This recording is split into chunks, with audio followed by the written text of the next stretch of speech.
Ça commence comme une partie de pêche dans le port de Saint-Gilles-Croix-de-Vie. L'objectif, attraper du plancton. Il y en a partout, dans toutes les mers du globe, même les plus froides. Il ne fait pas de bruit, on ne le voit pas, mais pourtant, il est essentiel. On voit des poussières.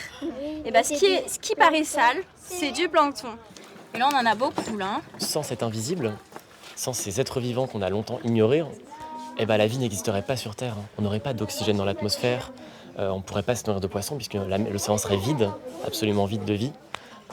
Et surtout, on est sans doute tous les descendants d'un organisme qui à un moment ou un autre a été un plancton. Donc finalement, sans plancton, il n'y aurait pas de vie sur Terre. C'est ça le message aussi. La récolte, une fois filtrée, est mise sous un microscope. Pour nos scientifiques en herbe, c'est une plongée surprenante dans l'infiniment petit. Il y a vraiment des milliers de petits machins qu'on ne sait même pas l'existence en fait. Il y a des antennes,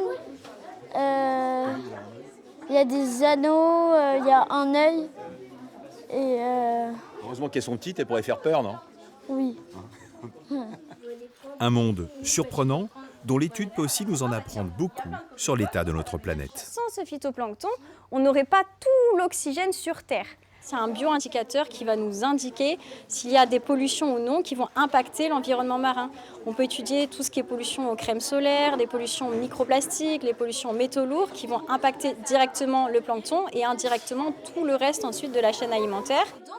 Un festival qui permet de comprendre que parfois l'essentiel reste invisible pour les yeux. À qui le tour ? Vas-y.